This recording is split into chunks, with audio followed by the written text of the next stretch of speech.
Fundación Edelvives patrocina este espacio cultural.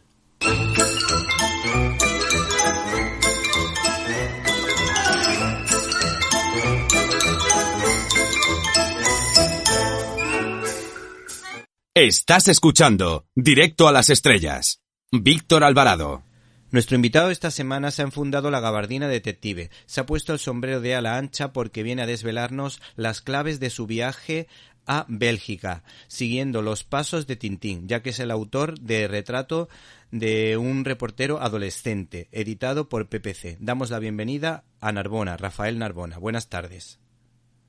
Hola, buenas tardes, Víctor. ¿Tintín existió o ha existido realmente? Hombre, no. Es un personaje de cómic creado por Hergé, pero yo en el libro que he escrito me he permitido jugar con la ficción y la realidad y dar a entender que Tintín realmente había existido, que no era simplemente pues un invento de Hergé, sino que era uno de los grandes protagonistas del siglo XX. Es una licencia literaria que yo creo que no me ha dado un buen resultado, por lo menos desde el punto de vista narrativo. Sí, sí. Yo soy un aficionado a las aventuras de Asterix por el valor de la amistad y por el sentido del humor, pero también tengo en mi casa una figurita de Tintín y me he leído varios cómics bastante importantes, pero sobre todo me gusta el personaje por su afán de buscar la verdad. ¿Qué le puede decir un tintinólogo a un asteriófilo? Pues que son mundos parecidos. De entrada, ambos personajes pertenecen a lo que es el mundo del cómic franco-belga, que es un universo que ha despuntado por su creatividad y que ha dado a luz pues grandes personajes como Olac Lac o como Alix o como Aquiles Talón o Hypno-Good. Entonces hay un parentesco estético muy muy cercano. Y luego en la cuestión de los valores, tanto Asterix como Tintín pues le dan muchísima importancia a la amistad, al sentido de la comunidad, a la responsabilidad, a la lealtad. Ambos tienen una conciencia ética muy desarrollada. Son dos héroes. Entonces, pues entre dos héroes con unos valores morales que además se mueven dentro de lo que es la tradición occidental, cristiano, ilustrada, pues yo creo que un lector de Asterix en el mundo de Tintín se va a encontrar muy cómodo y no va a experimentar ningún tipo de contraste o de rechazo hacia unos valores que en ambos casos son comunes. Sí, ¿y qué te pareció esta quema del libro en Canadá, concretamente de cómics de Asterix y de Tintín, que por lo visto no han sentado bien entre las comunidades indígenas, pero yo creo que precisamente ellos, en general, en líneas generales, pues yo creo que fueron respetuosos con ese tema? Pues yo creo que es un disparate, ¿no? Como todo lo que está asociado a la cultura de la cancelación, evidentemente el racismo es una ideología inaceptable, ¿no? Pero yo creo que no se resuelve pues intentando reescribir el pasado. Por ejemplo, en el caso de Tintín, es cierto que Tintín en el Congo pues es un álbum que justifica en los años 30 el colonialismo, pero es que en aquella época en toda Europa no había nadie que lo cuestionara. El colonialismo empieza sobre todo a ser cuestionado después de la Segunda Guerra Mundial, a partir de 1945. Entonces es absurdo pedirle a Hergé que escriba con la mentalidad del año 2022.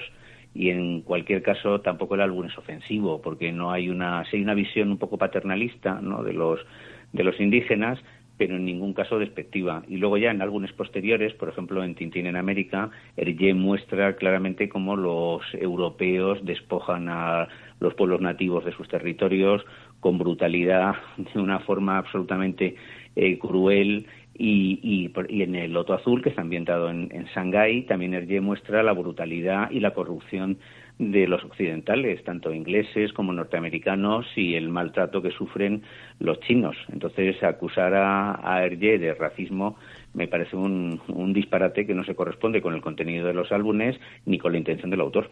Sí, además, de hecho, Tintín tiene varios cómics críticos con los totalitarismos, como el comunismo y el nazismo, en varias obras, ¿no?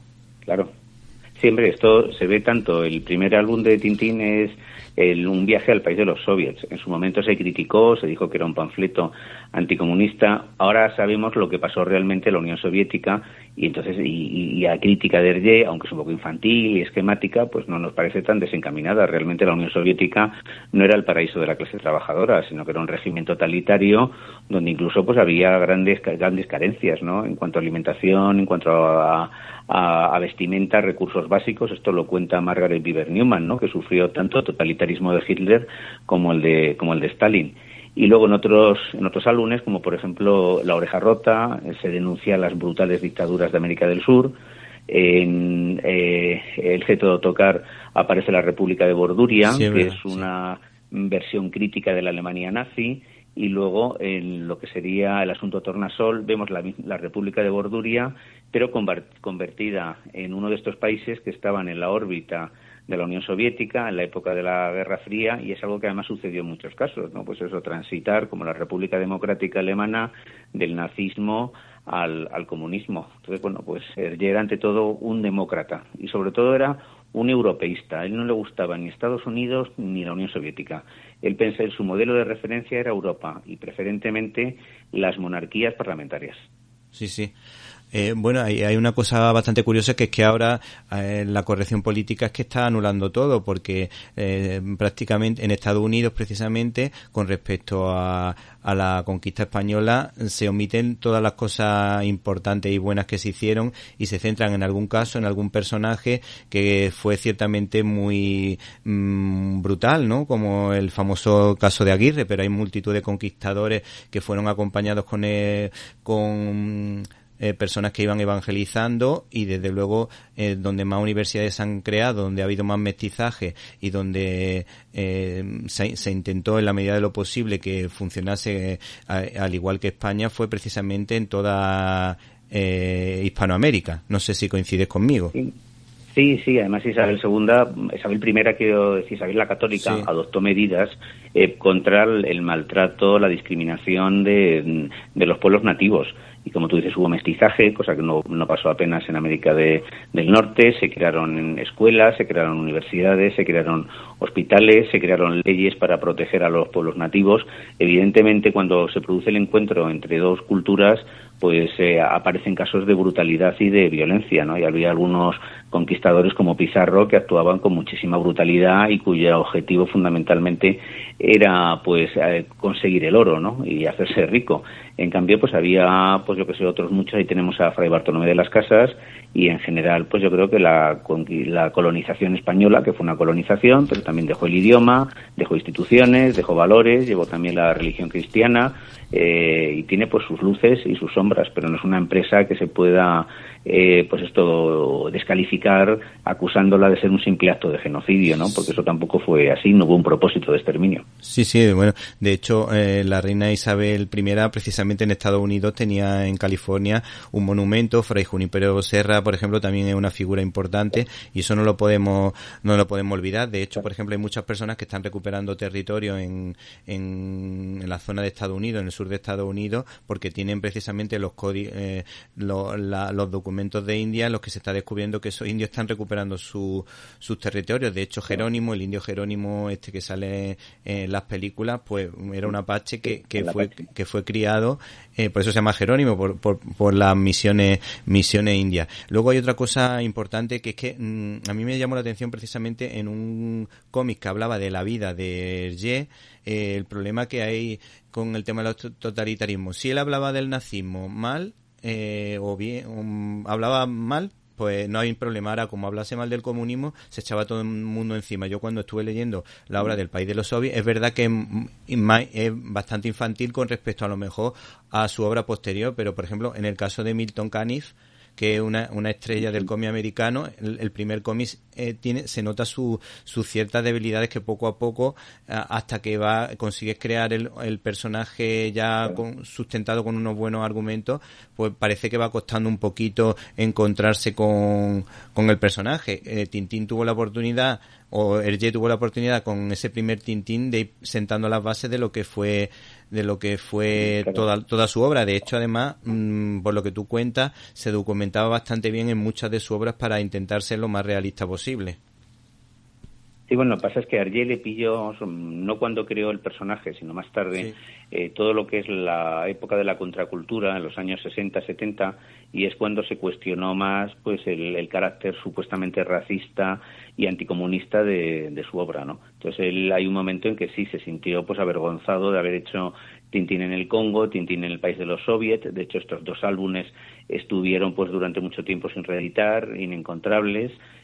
Adquirían unos precios altísimos en lo que era el cómic de segunda mano, hasta que él en un momento determinado decide rescatarlos. Curiosamente, cuando Tintín en el Congo se vuelve a publicar, tiene mucho éxito en Zaire, y en Zaire no se sienten ofendidos en lo más mínimo, les parece una cosa pintoresca. De todas formas, el gran problema de Hergé es que durante la ocupación alemana de Bélgica, él, en vez de formar parte de la resistencia, cosa que hizo muy poca gente y que hubiera implicado arriesgar su vida o exiliarse en Estados Unidos, como Thomas Mann, acepta publicar en Le Soir, que es el principal periódico belga y que en ese momento estaba intervenido por las autoridades alemanas. Con lo cual nos encontramos pues páginas de Le Soir, donde hay pues información sobre la guerra, sobre la Wehrmacht en la Unión Soviética, y debajo 2 tiras de Tintín. Por este motivo, después de la guerra, le van a acusar de incívico, le van a detener, pero no llegan a procesarle. Pero ya se va a quedar con esa mancha el resto de su vida. De hecho, él cae en un estado como depresivo y de que no va a superar del todo. Y sí es cierto que él era una persona pues muy conservadora, con los años lo fue menos, y que en algún momento pudo llegar a pensar que el nazismo era un mal menor, ¿no?, frente al comunismo. Pero no hay ninguna declaración suya a favor de la ocupación, a favor de Hitler, y a pesar de su amistad con León Degrelle, que era el fundador del Partido Rexista, en ningún momento militó ni en el Partido Rexista. León Degrelle le ofreció publicar en el periódico del Partido Rexista y lo declinó. Entonces, pues bueno, pues hoy en día sería un señor de centro derecha, pero no era nazi, vamos. Sí, bueno, es que en Europa hay que decir, mi padre, que es muy aficionado a la historia, decía que el colaboracionismo era bastante, estaba bastante extendido, y también es verdad que aunque tú en este libro dices que la población alemana sí sabía lo que estaba pasando, yo creo que una parte de Europa no sabían realmente lo que estaban haciendo realmente con los judíos hasta bastante avanzada la Segunda Guerra Mundial, ¿no crees? Bueno, yo creo que sí se sabía, porque desde que se aprueban las leyes de Nuremberg, que expulsa a los judíos de todos los cargos públicos, se les expulsa también de sus hogares, empiezan a desaparecer, pues estamos hablando de miles de personas, ¿no? Entonces, y circulaban rumores sobre que había cámaras de gas. Entonces, yo creo que sí, por desgracia, pues el antisemitismo es un prejuicio muy antiguo, muy extendido por toda Europa. En parte también ha tenido la culpa el cristianismo, las cosas como son, aunque luego se ha rectificado y algunos papas han reconocido, como Juan XXIII, el error que se había cometido en ese sentido, y luego Juan Pablo II dijo que eran nuestros hermanos mayores. Pero yo creo que la población no conocía todos los detalles del exterminio, pero sí se sabía que había campos de concentración y que se estaba, bueno, pues en muchos casos lo de las cámaras de gas era un secreto a voces, circulaba por toda Europa. Lo que no se conocía era el detalle. Lo cierto es que hubo un momento en que a los judíos no le preocupaban a nadie, ni siquiera al presidente Roosevelt ni a Churchill. Hay un miembro de la resistencia polaca, Jan Karski, que fue el primero que entró en el gueto de Varsovia y que también entró de forma clandestina en un campo de tránsito. Y él fue el primero en hablar de lo que estaba sucediendo. Visitó en el año 42, me parece, a Churchill y a Roosevelt, y ambos respondieron con indiferencia. Jan Karski, que era católico, decía que la Shoah era el segundo pecado original, y yo creo que algo de razón tenía.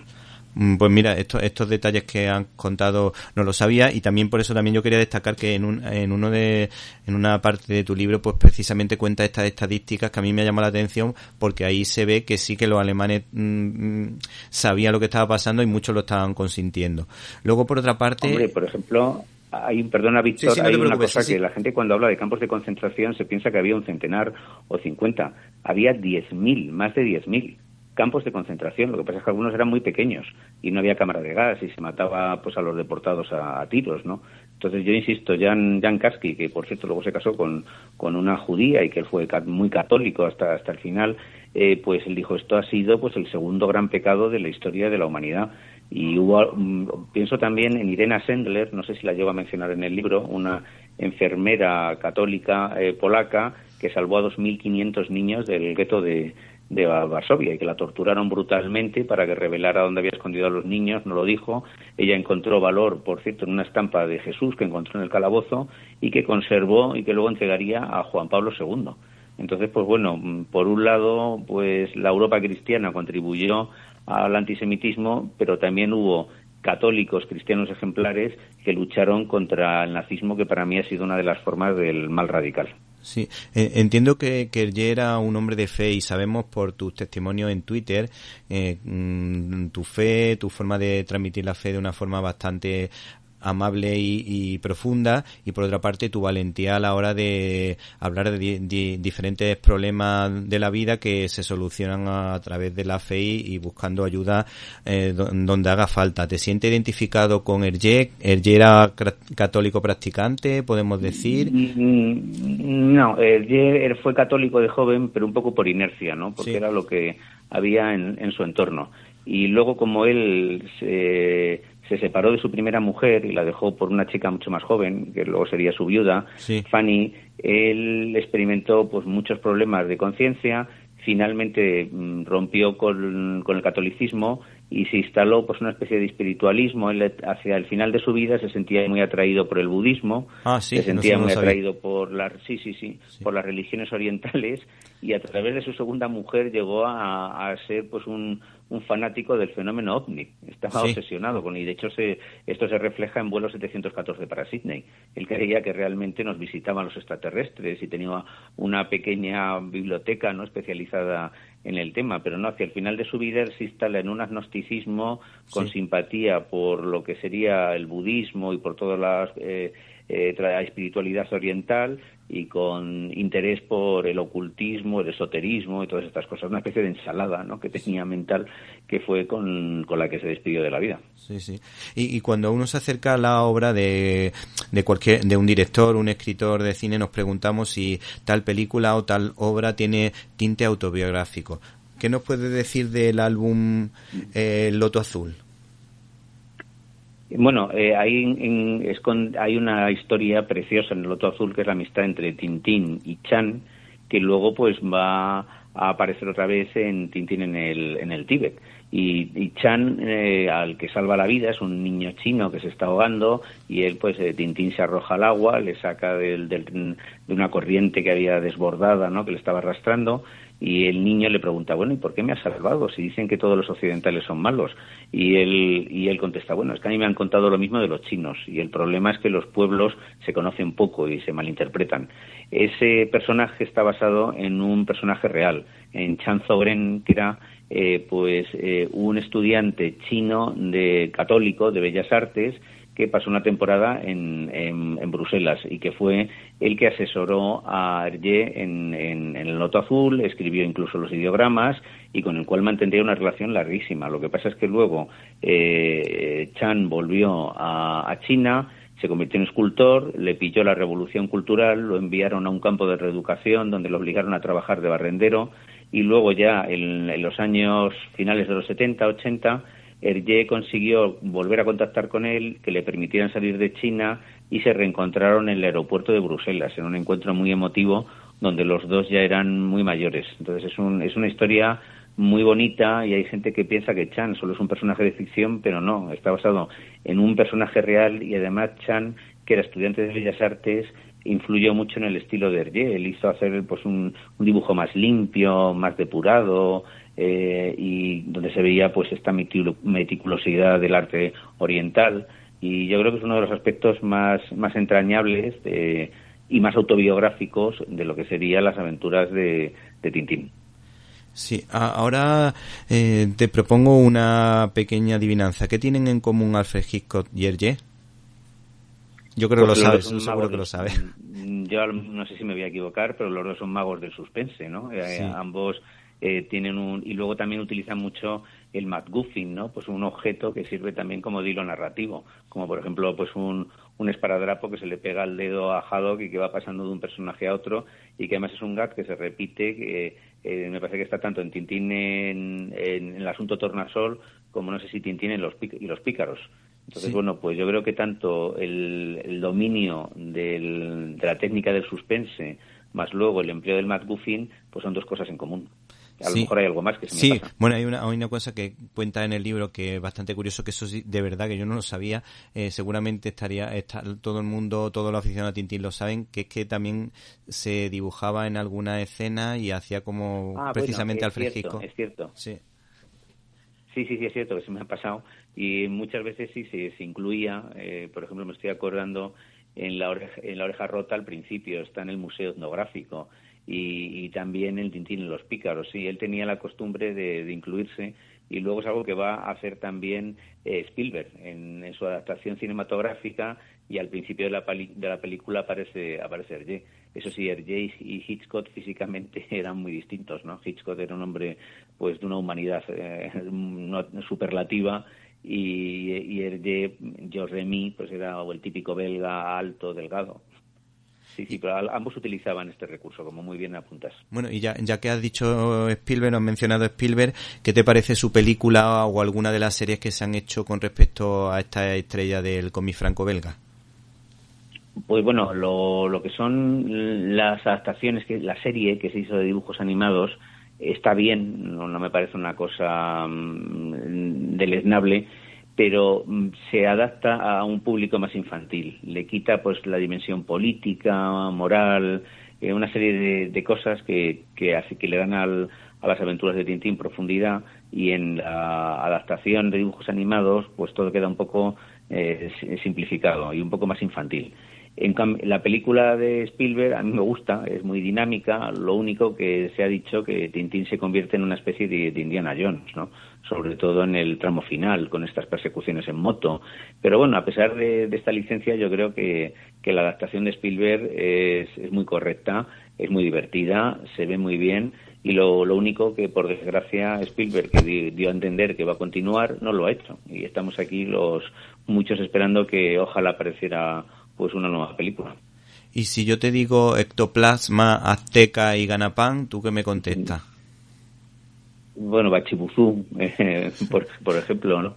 Y ahora mismo no recuerdo más insultos, pero sí, evidentemente es el ingenio de Haddock, ¿no? Que es asombroso, y ya se han convertido los insultos del Capitán Haddock casi en un género literario, ¿no? Sí, Están recopilados y hay, bueno, son divertidísimos, ¿no? Yo recuerdo, me parece, en Stop de Coque, cuando Haddock descubre que un árabe se dedica al tráfico de esclavos, empieza a insultarle, y cuando desde la cubierta de un barco, y cuando el árabe se aleja en una embarcación más pequeña, coge un megáfono para continuar encadenando por lo de ectoplasma, Bachibuzú, en fin. Sí. Y son francamente divertidos. Es una cosa que, claro, estamos acostumbrados a leerlos en español, ¿no? Yo no sé el efecto que causa en francés, pues es distinto porque hay otros juegos de palabras, como pasa con Asterix. Sí, por eso está el caso de Hernández y Fernández, que yo pensaba que era un guiño de Hergé a España y resulta que en realidad tienen otros nombres, ¿no es verdad? No, en realidad se llaman Dupont y Dupont. Y hay mucha gente que cree que son gemelos y no son gemelos. De hecho, pues la única diferencia es que uno tiene las puntas del bigote hacia abajo y otro los tiene hacia arriba. Pero, vamos, ni son hermanos ni son gemelos. Es cierto que Hergé se basó en su padre y en un tío, que cuando uno de los dos se compraba una prenda, el otro se compraba una prenda igual. Si era un bombín, si era un abrigo, si era un bastón, pero el nombre original es Dupont y Dupont. España es una de las grandes ausencias en las aventuras de Tintín. Sí. Solamente cuando, me parece que era en Tintín en América, cuando en la primera versión en blanco y negro, que cuando Tintín iba hacia América, pues pasaba por Santa Cruz del Tenerife. Sí. Pero es la única alusión. Y luego, en el Cangrejo de las Pinzas de Oro, sobrevuela el Sáhara español, pero al final se estrella en el Marruecos francés. Y es cierto que, bueno, pues yo no sé si falta de interés, pero España no aparece prácticamente en los 24 álbumes de Tintín.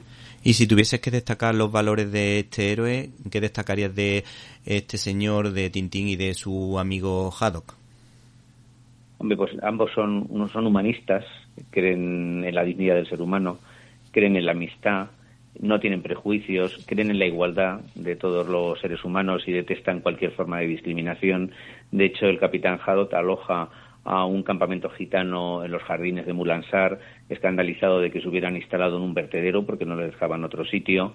Yo creo que también son antimilitaristas, son demócratas, creen en la libertad, tienen una cierta espiritualidad que se manifiesta en el desprecio por las cosas materiales y el interés más bien por las cuestiones éticas. Yo creo que tienen pues todos los valores de lo que es la tradición occidental cristiano ilustrada, y también pues matizada por el contexto, por la época, ¿no? Como se ven en la oposición a esas dos formas de totalitarismo que fueron el comunismo y el fascismo, ¿no? Y que tanto sufrimiento provocaron en Europa. Yo creo que son dos héroes modernos, ¿no? Sus valores no se han quedado anticuados y se puede leer en los álbumes y salvo alguna cosita, en general ni vemos comentarios machistas. El racismo, por ejemplo, pues una cosa que habría que demostrarlo, y yo creo que no existe. Únicamente en Tintín en el Congo se puede ver cierto paternalismo, ¿no? Pero no racismo. Entonces yo creo que Tintín tiene un espacio en el siglo XXI porque no se ha convertido en algo anacrónico y con valores caducos. Sí. El libro está repleto de guiños literarios, como ese en el que hace referencia a Chesterton, que dice lo siguiente, que dice que Stevenson afirma que el papagayo es un ave de plumaje brillante y cielo azul y tiene luz, colorido y humor, todo lo que le falta al cuervo de Poe. En definitiva, aquí deja reflejado tu amor a la literatura y a tu profundo conocimiento como crítico literario que eres del cultural del mundo. ¿Has querido incluir esta serie de guiños para completar un poco la información, o por otra parte también te ha servido para ver o para igualarte un poco a Tintín, a cómo Hergé se documentaba para cada una de sus obras? Porque a mí me ha llamado la atención incluso que no se atrevió a dibujar a Al Capone, aunque se ve que sabía perfectamente quién era, de qué se trataba y qué era lo que hacía. Sí, bueno, en la primera versión no aparece, pero ahora en la que sí circula, sí hay una imagen de Al Capone. Él al principio no se atrevió a dibujarlo por miedo a algún tipo de represalia, pero ya cuando Al Capone entra en Alcatraz y luego acaba con Alzheimer, pues sí, pues hay una viñeta donde aparece Al Capone y es el único personaje real que aparece en los 24 álbumes.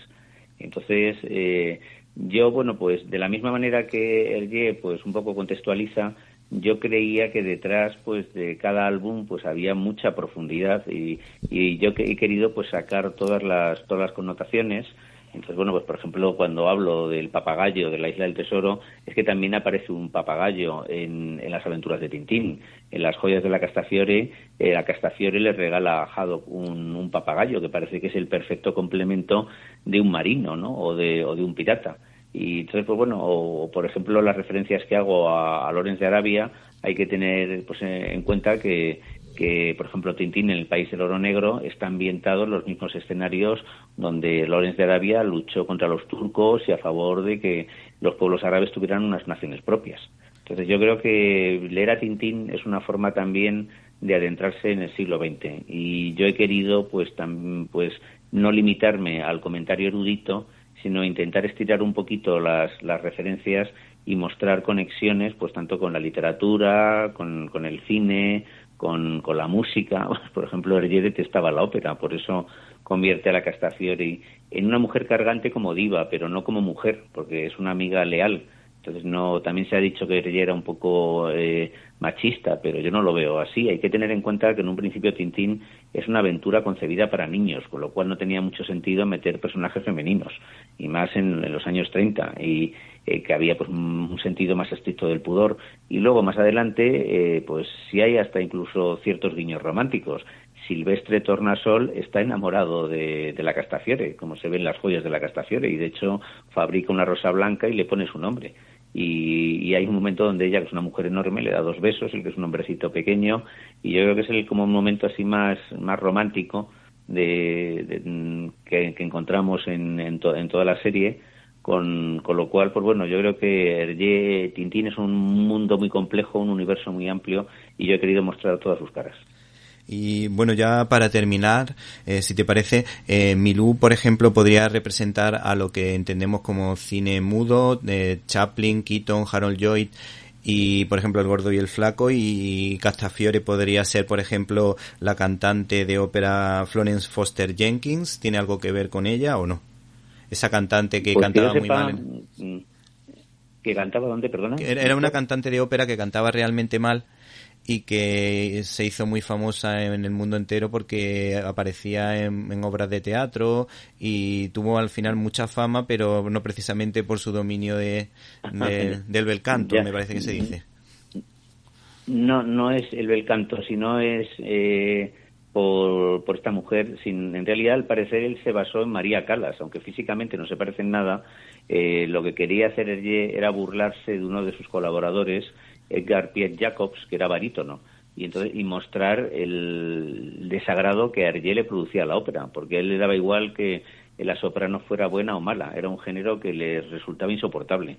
Entonces aquello fue como una especie de broma y una manera pues de manifestar su antipatía hacia la ópera. Y no es, por tanto, una reproducción de una cantante mala, sino simplemente la crítica muy personal, muy subjetiva de un género y en clave de comedia. En cuanto a los personajes estos de cine mudo, es cierto que a Hergé le encantaba Chaplin, le gustaba mucho Buster Keaton, le gustaba mucho Harold Lloyd, y el perrito a mí me recuerda en algunos aspectos a Sancho Panza, ¿no? Es como el complemento del héroe, con una perspectiva más realista, más a ras de tierra, y se incluyó, por cierto, por consejo del padre Vales, que fue el mentor de Hergé, el que le dijo, oye, pues crea el personaje y añádele un perrito porque eso siempre le gusta mucho al público infantil. Y entonces, pues sí es cierto que lo que más puede haber de cine mudo, pues son algunos golpes, que sobre todo al principio, los golpes que se dan sobre todo Hernández y Fernández. Yo creo que ellos son realmente los que representan mejor el cine mudo. Estos dos idiotas recalcitrantes que están pegándose costalazos todo el rato, y yo creo que son los que más se aproximan a lo que es las claves de humor del cine mudo. Sí, bueno, pues Rafael Narbona, nos ha encantado tu libro Retrato del reportero adolescente, un paseo por el siglo XX, una auténtica maravilla que incluso nos habla, por ejemplo, del genocidio que cometieron los japoneses en China en la Segunda Guerra Mundial, un libro muy entretenido que te ayuda a recordar muchos de los álbumes que hemos podido leer de Hergé en nuestra infancia y todavía seguimos leyendo, porque yo sigo leyendo algunos de ellos, y decir que este libro está muy bien y lo edita, como no podía ser de otra manera, PPC, con el gusto que le caracteriza. Muchísimas gracias. Pues nada, muchas gracias. Ha sido un placer hablar contigo, Víctor.